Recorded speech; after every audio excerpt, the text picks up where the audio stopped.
मुझे बताओ 4 साल धक्के खा रहा हूँ। अल्लाह ऊपर अल्लाह के दली से आप इस वक्त आप मेरा बेटा कत्ल हो गया है इस वक्त पिंडी और ऐसे थाना नसीराबाद चूड़ चौक में मैं परदेसी हूँ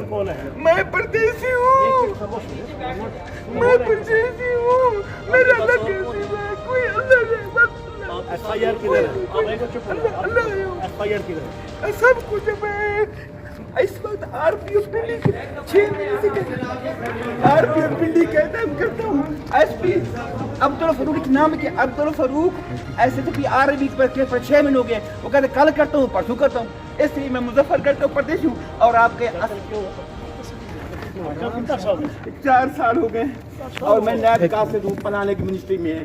एफआईआर कटी गई है? एफआईआर बेटा मेरा कत्ल होता है उन्होंने एफआईआर बेटा मेरा कत्ल उन्होंने एफआईआर करा के डाकू मार गए। मुझे सीपीओ इस्लामाबाद जो थी ना जालिम का बच्चा उसने मुझे 15 दिन के बाद मुद्दाई बनाया जिम्मेनू में। आज तक मेरी एफआईआर नहीं काटी